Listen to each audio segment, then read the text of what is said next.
जितनी स्विट्जरलैंड की total population है उससे ज्यादा इंडिया इंजीनियर्स प्रोड्यूस कर देता है।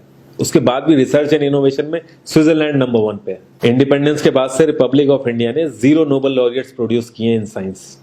यूएसए ने 100+ कर दिए। ASER की रिपोर्ट के हिसाब से 83% एजुकेटेड इंडियंस एम्प्लॉयबल ही नहीं है। और ये जो सुंदर पिचाई, सत्या नदेला की हम बात करते हैं, इन्होंने भी आगे चल के अपनी एजुकेशन बाहर से ही करी है। और ये सारी चीजें जो मैं बोल रहा हूँ ना, इसका रूट कॉज फाइंड आउट करने के लिए हमें थोड़ा सा पीछे जाना पड़ेगा। जब ब्रिटिशर्स हम पे रूल कर रहे थे तो ईस्ट इंडिया कंपनी के सामने 2 मेजर चैलेंजेस थे। एक, कम्युनिकेशन विद इंडियन, दूसरा वर्कर्स और क्लर्क्स की बहुत जरूरत थी उन्हें। फिर थॉमस बेविंगटन मैकॉय ने हमें इंग्लिश एजुकेशन एक्ट ऑफ 1835 दिया, जिससे उनके दोनों पर्पस पूरे हुए। पहला, उनको बंदे चाहिए थे जो चुपचाप डेस्क पे बैठे, अपना काम करें, क्वेश्चंस ना करें और ज्यादा क्रिएटिव ना हो। Second, communication in English. English सबसे ज्यादा बोले जाने वाली लैंग्वेज नहीं है, उसके बाद भी इंग्लिश एक लैंग्वेज की बजाय एक क्लास बन गया इंडिया में। रशिया, चाइना, फ्रांस, ये सब जगह इतना ऑब्सेशन नहीं है इंग्लिश को लेके जितना इंडिया में है। पुअर कम्युनिकेशन बोला जाता है अगर आपकी इंग्लिश अच्छी नहीं है, जबकि इंग्लिश ना आने का मतलब है कि आपको कोई और लैंग्वेज आती है। 5 साल पुराना iOS भी आज की डेट में आउटडेटेड माना जाता है। लेकिन इतनी इंपॉर्टेंट चीज हमारा एजुकेशन सिस्टम आज भी बस थोड़े से चेंजेस के साथ ऐसे ही चल रहा है। हमारे एजुकेशन सिस्टम में रटने का कंपटीशन होता है, जो ज्यादा रट लेता है उसके ज्यादा मार्क्स आते हैं। अब 95% जिसके संस्कृत में आए हैं वो भी संस्कृत नहीं बोल पा रहा है। और बेसिक हिस्ट्री होने की बजाय इतनी मोटी मोटी किताबें हैं हिस्ट्री की जिसका कोई मतलब नहीं है। अगर आज की डेट में आपको कुछ भी पता करना, आप गूगल से पता कर लोगे, उसके लिए आपको याद करने की जरूरत नहीं है इतना कुछ। और ये गवर्नमेंट स्कूल में हर क्लास में इंग्लिश का सब्जेक्ट है। 12-12 साल लगाने के बाद भी लोग इंग्लिश नहीं बोल पा रहे हैं। और बिना किसी बुक को पढ़े 5 साल का बच्चा सीख लेता है, क्योंकि उसको वैसा एनवायरमेंट मिल जाता है। A+B का whole square is equal to A² + B² + 2AB। इसका रियल लाइफ में क्या यूज है किसी को नहीं पता, न प्रिंसिपल, न टीचर, न बच्चे, बस पढ़ाई चले जा रहे हैं। हो सकता है इसका कुछ मतलब हो, लेकिन आप ट्राई करके देख लेना, किसी को नहीं पता। हाँ, 2AB की जगह अगर आपने 3AB बोल दिया तो 4 लोग हंसने वाले मिल जाएंगे आपके ऊपर। किंडरगार्टन में जो बच्चों को सिखाने के लिए टेक्निक यूज होती है वो लाख गुना अच्छी है कॉलेज की वो रटने वाली टेक्निक से।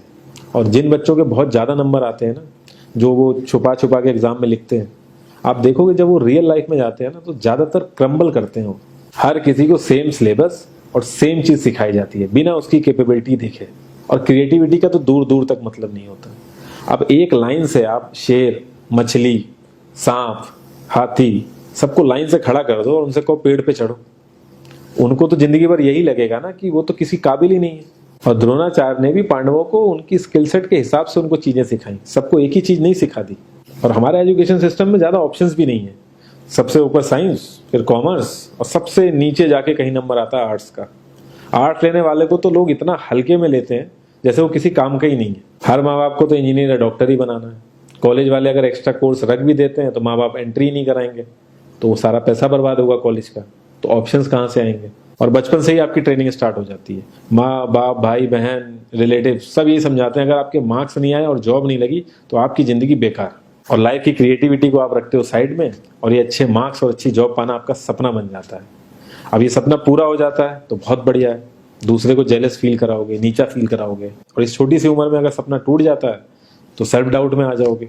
इतना बाहर वाले आपको नीचा नहीं समझेंगे जितना आप खुद की नजरों में गिर जाओगे। आप किसी भी 4-5 सक्सेसफुल आदमियों के बारे में सोच के देखिए जिन्हें आप बहुत सक्सेसफुल मानते हो या जिनकी तरह लाइफ आप जीना चाहते हो।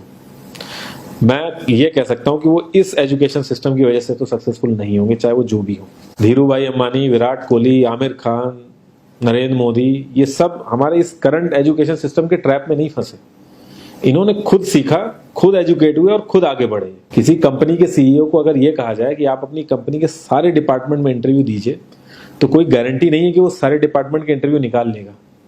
और ये भी हो सकता है कि वो आधे से ज्यादा डिपार्टमेंट के लिए क्वालिफाई ना करे एजुकेशन वाइज, लेकिन वो पूरी कंपनी चला सकता है। तो ये जो एक स्किल है, इसके बारे में बात क्यों नहीं होती? लोग अपनी 25% से ज्यादा जिंदगी इस करंट एजुकेशन सिस्टम में लगा देते हैं ताकि अपने से कम पढ़े लिखे आदमी की कंपनी में जाके उसके सपने पूरे कर सकें। इंडिया का जो करंट एजुकेशन सिस्टम है, अगर वो इतना ही अच्छा है तो जो भी सेलिब्रिटीज हैं, पॉलिटिशियंस हैं, वो अपने बच्चों को बाहर क्यों भेज रहे हैं पढ़ने के लिए? इनफैक्ट पॉलिटिशियंस के साथ तो ऐसा करना चाहिए, जिस एरिया से वो जीते हो उसी एरिया के गवर्नमेंट कॉलेज में उनके बच्चे को पढ़ना कंपलसरी हो जाए, तभी वहां के गवर्नमेंट कॉलेज सुधर सकते हैं। 368 प्यून की जॉब के लिए 1.5 लाख ग्रेजुएट और 24,968 पोस्ट ग्रेजुएट ने अप्लाई किया।